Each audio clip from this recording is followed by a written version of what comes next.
Hello दोस्तों, आज हम बात करेंगे ठंड के मौसम में अपने लंग्स को यानी फेफड़ों को ठंड के प्रभाव से या प्रकोप से बचाने के लिए क्या क्या चीज़ें आपको करनी चाहिए, कौन कौन से ऐसे इंपॉर्टेंट टिप्स हैं जो आपको फॉलो करनी चाहिए, जो आपके लंग्स को स्वस्थ और हेल्दी रखेंगे ठंड के मौसम में। ये चीज़ों पर हमने बात करनी है आज। टॉपिक पर जाने से पहले जो लोग हमारे चैनल पर नए हैं उन्हें रिक्वेस्ट करूँगा कि चैनल को सब्सक्राइब करें, वीडियो को लाइक करें, शेयर करें, फॉलो करें, कमेंट करें, पूरा देखें। टॉपिक इंपॉर्टेंट है, इन पर देखिएगा। एक्सक्लूसिव कंटेंट आपको किसी भी और चैनल पर नहीं मिलेगा। चलिए शुरू करते हैं इंपॉर्टेंट वीडियो।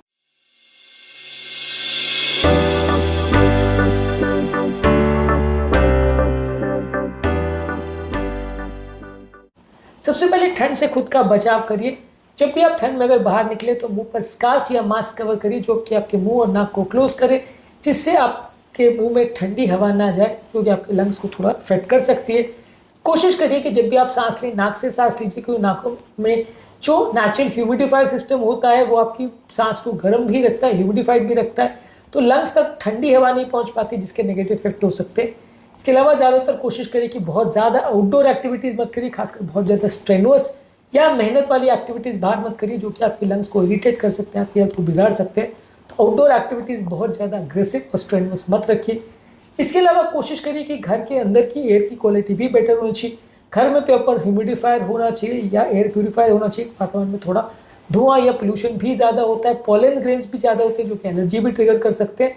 तो ह्यूमिडिफायर घर पर रखने घर का प्रॉपर मॉइस्चर मेंटेन रहता है, जिससे कि कंपेरेटिवली थोड़ा ब्रीथ करना या सांस लेना आसान हो जाता है।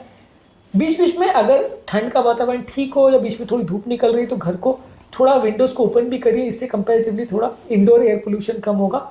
घर पर कोई स्मोकिंग ना करे या कोई चूल्हा या ऐसी कोई चीज़ ना जलाए जिससे घर पर धूल या धुआं रह जाए। स्मॉग होता है या जहाँ पर फॉग की वजह से धुआं निकल नहीं पाता या नीचे लेवल पर अटक जाता है, हवा भारी होने की वजह से नीचे बैठ जाती है, तो वहाँ पे ये बहुत डेंजरस हो सकता है, ये जान का खतरा भी कर सकता है।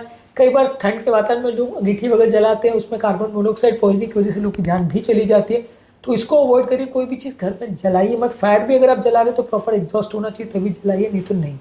इसके अलावा घर में ये प्रॉपर एयर प्यूरीफायर जिसमें हेपा एयर कंट्रोल सिस्टम हो, ये सारी चीज़ें डस्ट, एलर्जन और पोल्यूटेंट्स को घर के वातावरण में कम करती है। इससे आपको थोड़ा फ़ायदा मिलेगा और रेस्पिरेटरी इश्यूज़ घर पर थोड़े कम होंगे।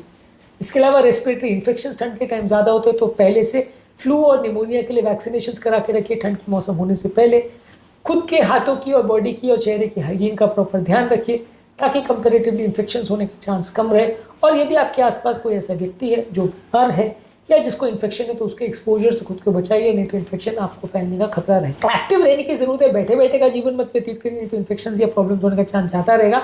एक्सरसाइज करिए पर ओवर एक्सरसाइज मत करिए, घर पर ही एक्सरसाइज करने का प्रयास करिए।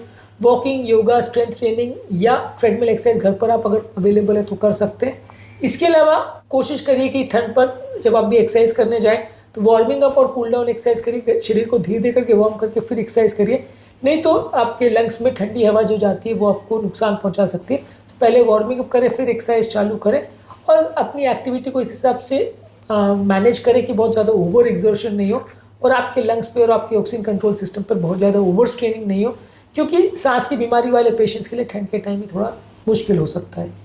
इसके अलावा ठंड के टाइम थोड़ा एयर पोल्यूशन से बच के रहिए। वातावरण में मौजूद पोल्यूशन आपकी ओवरऑल हेल्थ को कॉम्प्रोमाइज़ कर सकता है, इसलिए आउटडोर एक्टिविटीज़ से खुद को बचाइए। वो ऐसे एरियाज़ में जहाँ पे पोल्यूशन बहुत ज़्यादा है वहाँ पे घर से बाहर निकलना अवॉइड करिए। घर की एयर क्वालिटी भी बेटर होनी चाहिए, घर का एयर क्वालिटी इंडेक्स मेजर करिए, इससे भी आपको काफ़ी पता चला है कि घर पे पोल्यूटेंट्स कितने हैं, उस हिसाब से आप अपनी एयर क्वालिटी को मैनेज कर सकते हैं।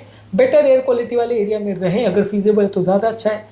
वातावरण आजकल इतना ख़राब है, इनफैक्ट बड़े सिटीज़ में ठंड के टाइम इतना ज़्यादा मौसम ख़राब हो जाता है, जैसे रिसेंटली भी दिल्ली में हुआ। ये सारी चीज़ें बहुत ज़्यादा नुकसानदायक है और कई बार अच्छे खासे पेशेंट्स की हेल्थ को कॉम्प्रोमाइज़ कर सकती है।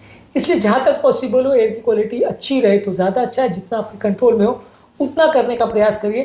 ट्रैफिक पोल्यूशन में भी एक्सपोजर को बचिए, बहुत ज़्यादा बिजी रोड जहाँ पे रहते हैं उसको अवॉइड करिए। ट्रेन ट्रैवल या मेट्रो ट्रैवल अगर पॉसिबल है तो वैसी चीज़ें कर सकते हैं, उसमें एटलीस्ट एयर पोल्यूशन का एक्सपोजर इतना नहीं होगा। लकड़ियों को भी जलाने का कोशिश मत करिए या पेपर को या इस तरह की चीज़ों को भी गर्मी के लिए जलाने का प्रयास मत करिए। ये सारी धुआं भी कई बार अटक जाता है जो कि आपके वातावरण को बुरा कर सकता है, आपकी हेल्थ को बिगाड़ सकता है। इसके अलावा पानी ज़्यादा मात्रा में पीजिए। ज़्यादा मात्रा में पानी पीने से अगर आपके लंग्स या उसकी नलियों में कोई पोल्यूटेंट जम जाते हैं उनको क्लियर करने के लिए ग्लूकोज बनाना पड़ता है, उसके लिए पानी लगता है, तो वो पानी का शरीर में होना ज़रूरी है। डिहाइड्रेटेड पेशेंट्स पे ये क्लियरेंस कॉम्प्रोमाइज़ हो जाता है, हेल्थ को बिगाड़ सकता है। इसके अलावा बहुत ज़्यादा चाय, कॉफ़ी या बहुत ज़्यादा अल्कोहल मत लीजिए, ये बॉडी को डिहाइड्रेट करते हैं, जिससे आपका म्यूकस क्लियरेंस कॉम्प्रोमाइज़ होता है, इन्फेक्शन का रिस्क बढ़ जाता है, तो इसको अवॉइड करिए। इसके अलावा बहुत ज़्यादा डस्ट और बहुत ज़्यादा एलर्जेंस का एक्सपोजर अवॉइड करिए, खासकर अस्थमा पेशेंट्स के लिए, क्योंकि बहुत ज़्यादा अगर वातावरण में डस्ट या पोल्यूटेंट्स है तो वो आपकी हेल्थ को कॉम्प्रोमाइज़ कर सकते हैं। घर पर भी बहुत ज़्यादा सीलन या बेसमेंट वगैरह में जहाँ पे सीलन हो वहाँ पे मत जाइए, तो इससे आपका अस्थमा बिगड़ने का चांस रहता है, इसको भी अवॉइड करिए। इसके अलावा आपके बेडिंग्स, पिलो केसेस और कर्टन्स को रेगुलरली वॉश करिए, क्योंकि इसमें भी कई बार डस्ट और एलर्जन रहते हैं जो कि ठंड के मौसम में आपकी हेल्थ को बिगाड़ सकते हैं, तो इसको सीज़न चेंज होने से पहले ही वॉश कर लें और इनको रेगुलरली क्लीन करते रहे, वैक्यूम क्लीन करते रहे, वो भी आप वहाँ पे ना हो या प्रॉपर वे में करें, प्रॉपर मास्क वास्क पहन के करें तो ज़्यादा अच्छा है। अगर किसी व्यक्ति को एक्चुअल में लंग्स का प्रॉब्लम है तो ऐसी जगहों को अवॉइड करें जहाँ पे प्रॉपर बहुत ज़्यादा धूल होती है, तो वैसी जगहों को अवॉइड करें। घर की क्लीनिंग के टाइम पर भी आप थोड़ा सा बाहर चले जाएँ तो ज़्यादा अच्छा है। यदि आपको ऑलरेडी लंग्स का प्रॉब्लम है तो कोई और क्लीन करे तो ज़्यादा अच्छा है, कि जो पेशेंट है जिसको लंग्स प्रॉब्लम है वो ऐसी चीज़ें ना करे तो ज़्यादा अच्छा है, या उसके एक्सपोजर में ना आए तो ज़्यादा अच्छा है। इसके अलावा अगर किसी व्यक्ति को पहले से अगर लंग्स प्रॉब्लम है तो उसकी दवाएं प्रॉपर रूप से लेते रहिए, आपके इनहेलर्स प्रॉपर रूप से लेते रहिए। ठंड के टाइम कई बार लोग को अस्थमा के अटैक्स बढ़ जाते हैं तो इनहेलर्स प्रॉपरली यूज़ करते रहिए। यदि कोई लक्षण ऐसे हो रहे हैं या प्रॉब्लम जैसी बढ़ रही है तो अपने डॉक्टर को नोटिफाई करिए, उनको प्रॉपर कंसल्ट करिए और सही समय पर चीज़ों को प्रॉपरली मैनेज करिए। प्रॉपर बैलेंस डाइट और न्यूट्रिशन का होना ज़रूरी है, जिसमें फल, सब्जियां, होल ग्रेन्स और फैट फ्री प्रोटीन्स, ये सारी चीज़ों को लेते रहिए। ये आपकी इम्यूनिटी को भी बूस्ट करेगा, कीटाणुओं से लड़ने की क्षमता को बेटर करेगा और आपकी ओवरऑल हेल्थ को बेटर करेगा। विटामिन सी वाले फूड प्रोडक्ट्स जैसे शिमला मिर्च है, सिट्रस फ्रूट्स है, संतरा, मौसम्बी, इसको ज़्यादा लीजिए। विटामिन डी वाले फूड प्रोडक्ट्स जैसे फैटी फिशेज और फोर्टिफाइड फूड प्रोडक्ट्स जिसमें ऊपर से विटामिन डी डाला गया है, वो एक्स्ट्रा लेते रहिए, बॉडी की इम्यूनिटी को बेटर करेगा और अलग अलग तरह के एलर्जेंस और अलग अलग तरह के कीटाणुओं से लड़ने में मदद करेगा। और बहुत ज़्यादा अगर ठंड पड़ रही है तो वैसे टाइम पर कोशिश करिए कि बाहर ना ही निकले। जब टेम्परेचर बहुत ज़्यादा है तो वैसे टाइम ब्रीदिंग प्रॉब्लम हो सकती है कार्डियक पेशेंट्स को, अस्थमा के पेशेंट्स को, वहाँ पे आपको ठंड का एक्सपोजर अवॉइड करना है, नहीं तो आपके अस्थमा की कंडीशन बिगड़ सकती है। आज के टॉपिक में हमने डिस्कस किया कि यदि किसी व्यक्ति को लंग्स का प्रॉब्लम है तो ठंड के टाइम उसको क्या क्या चीज़ों का परहेज करना चाहिए, क्या क्या चीज़ को ध्यान रखना चाहिए, ताकि उसकी अस्थमा की प्रॉब्लम या विंटर से रिलेटेड लंग्स प्रॉब्लम ना बढ़े। और अस्थमा पेशेंट्स को ठंड के टाइम क्या करना चाहिए उस पर हमने सेपरेट वीडियो किया है, उसको ज़रूर चेकआउट करें। टॉपिक एंड करने से पहले जो लोग हमारे चैनल पर नए हैं उन्हें रिक्वेस्ट करूँगा कि चैनल को सब्सक्राइब करें, वीडियोज़ को लाइक करें, शेयर करें, फॉलो करें, कमेंट करें पूरा।